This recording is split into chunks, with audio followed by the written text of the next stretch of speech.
A routine blood drive at work changed everything for me. My company was hosting their annual donation event, and I figured, why not help out while getting a free health screening? When the results came back 2 weeks later, everything looked normal except for one thing that made my stomach drop. My blood type was O negative. I stared at the paper for what felt like hours, remembering all those biology classes from high school. My wife always told me our son got his brown eyes from her side of the family, but now I was thinking about something else entirely. Our boy had been sick last year with pneumonia, and the hospital had mentioned his blood type was AB positive during one of the conversations with the doctors. I remember because my wife made some comment about how complex his blood type sounded compared to ours. At the time, I didn't think much of it. Now I was sitting in my car outside a medical lab, having driven there straight from work without even calling ahead. The technician explained how two O negative parents cannot produce an AB positive child. She was professional about it, but I could see the sympathy in her eyes when she realized what this meant for me.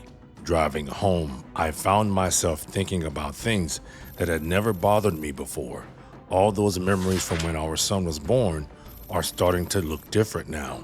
Those late nights when my wife claimed she was picking up extra shifts at the restaurant. She became more interested in her appearance about a year before our son was born. The new clothes, the sudden interest in running, and being obsessed with fitness in general. I figured it was just pregnancy stuff back then, wanting to stay healthy for the baby. When I got home, my wife was in the living room helping our son with his homework. They looked so natural together, like any normal mother and child. But now I couldn't stop staring at his features, trying to see myself in them. His dark hair was nothing like my blonde, and those brown eyes definitely came from somewhere else. My wife looked up and asked how my day went, the same question she asked every evening. I managed to mumble something about it being fine while my mind raced through possibilities. Part of me wanted to confront her right there, but our son was sitting between us, working on his math problems. The kid didn't deserve to be in the middle of whatever storm was about to hit our family. I excused myself to take a shower, needing space to think. 9 years ago, we had been trying to conceive for months with no success. Then suddenly, my wife announced she was pregnant after what she claimed was a romantic weekend getaway to the mountains. I had been so happy that we were finally going to be parents that I never questioned the timing. Now I was wondering who else might have been on that mountain trip. The pregnancy had been smooth, and our son was born healthy and perfect. I loved that kid from the moment I saw him, and that hadn't changed even with this new information. However, the betrayal I was feeling toward my wife was unlike anything I had ever experienced before. When I came out of the bathroom, my wife was tucking our son into bed. I could hear her reading him a story through the wall, her voice soft and caring like always, the same voice that had apparently been keeping this secret from me. I sat on our bed and stared at my phone, wondering what my next move should be. Confronting her without more proof seemed premature, but living with this knowledge felt impossible. I needed to know the truth about everything. Who was the real father? How long had the affair lasted? Was it still going on?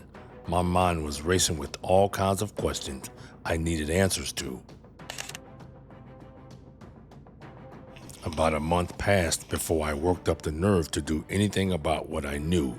My wife continued to go to work as if nothing had changed, taking on those extra shifts at the restaurant. She claimed they were short-staffed and needed her to cover for people calling out sick.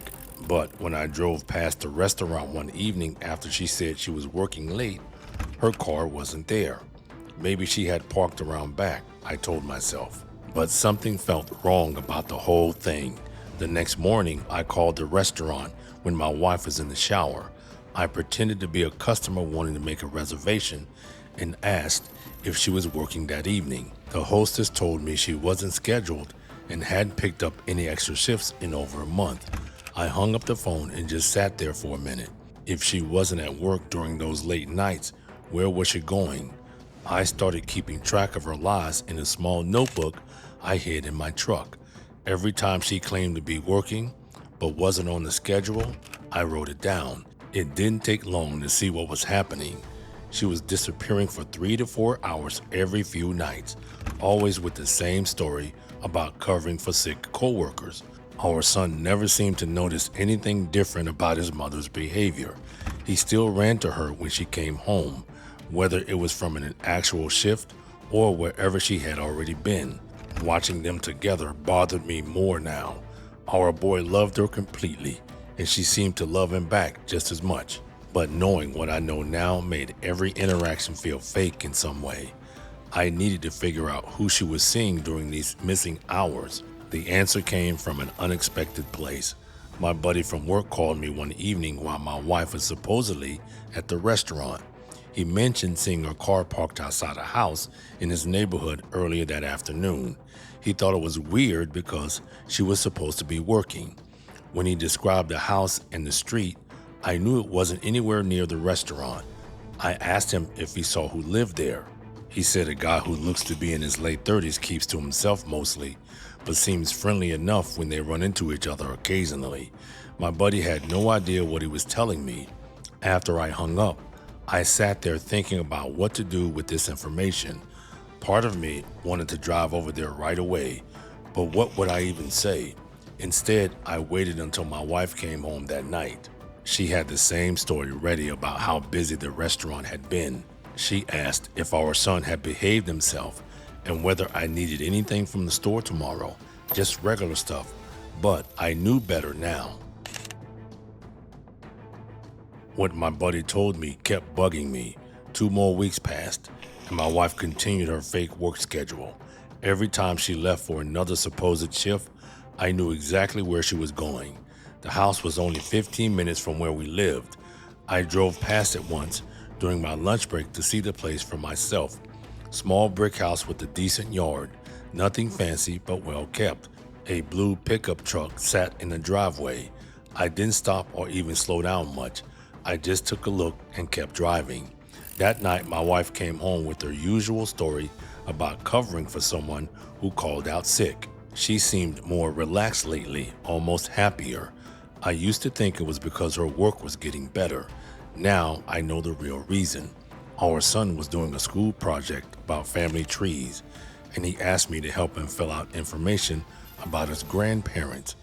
We sat at the kitchen table going through old photo albums. He pointed to a picture of my father and said they had the same nose. I stared at that photo for a long time after he went to bed. My father had been gone for 5 years, but looking at him next to our son, I couldn't see any resemblance at all.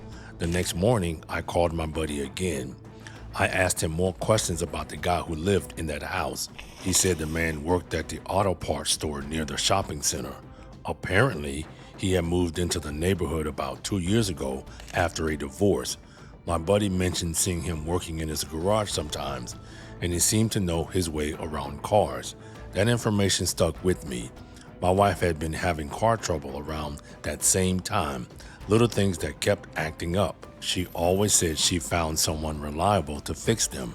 Never wanted to take the car to our usual mechanic because this guy was cheaper.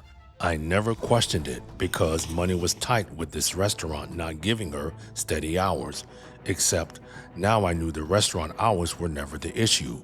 Things started adding up differently now. Her car problems began right around when this guy moved to town. Our son would have been about 6 then, old enough that she felt comfortable leaving him with me while she went to get the car looked at. Those repair visits must have led to other things. 3 nights later, she announced another pickup shift. After she left, I told our son I needed to run an errand, but I had our babysitter come over real quick and paid her extra. This time I drove straight to the auto parts store. The man behind the counter matched the description my buddy had given me. Brown hair, average height, probably in his early 30s. He was helping another customer, but I could hear him talking about brake pads and oil changes. His voice was friendly, the kind of guy who probably made people feel comfortable asking questions about their cars. I could see why my wife might have warmed up to him. I bought a bottle of windshield washer fluid I didn't need and left, On the drive home, I realized I had enough information now. I knew who he was, where he worked, and where he lived. I knew my wife had been lying about work for months. I knew our son wasn't biologically mine. The question was what to do about all of it. I needed to confront her eventually, but I wanted to think about how to do it right. Our son deserved better than having his world blown apart by a screaming match. When my wife came home that night, I was sitting in the living room reading. She asked how my evening went and whether our son had finished his homework. Same questions as always. I told her everything was fine and asked how work had been. She went into the same lame-ass lying story about demanding customers and a backed-up kitchen. I nodded and made appropriate responses while studying her face. She knew how to sell a story. A month ago, I would have believed every word. I decided to end this on a weekend morning when our son was at his friend's house for a sleepover. My wife was in the garage organizing some boxes we had been meaning to sort through for months. I walked out there and closed the door behind me. She looked up from a box of old clothes and smiled. I told her we needed to talk about where she really goes when she claims to be working extra shifts. Her smile went away fast. She tried to deny it at first, asking what I meant by that. I mentioned the auto parts store and the house in my buddy's neighborhood. She looked like she might be sick. She sat down on one of the storage boxes and put her head in her hands. After a few minutes of silence, she started talking. She told me it began 2 years ago when her car broke down and she needed someone reliable to fix it. He was kind to her, didn't make her feel stupid for not knowing anything about cars. She said they became friends first, just talking while he worked on whatever was wrong that week. Then one afternoon, when I was working late, she brought him dinner to thank him for helping her so much. Things just happened from there. She said she never meant for it to happen, but she felt appreciated in a way she hadn't in years. I asked her about our son. She was quiet for a long time before admitting he wasn't mine. She said she had been seeing this man for a few months before she got pregnant, but she chose to stay with me because we had built a life together. She thought it would be easier to just let me believe the baby was mine. I asked if he knew about our son. She said yes, he had always known, but they agreed it was better for everyone if things stayed the way they were. He didn't want to break up our family, and she didn't want to leave me. I asked why she kept seeing him after our son was born. She said she tried to stop several times over the years, but she always ended up going back. She said she loved us both, but in different ways, and couldn't figure out how to choose. I told her she had made her choice 8 years ago when she decided to lie about everything. She started crying and apologizing, saying she knew how selfish it sounded.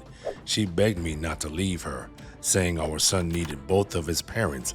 I reminded her that I wasn't actually his parent. She said I was the only father he had ever known, and that had to count for something. I told her it did count, but not enough to make up for what she had done.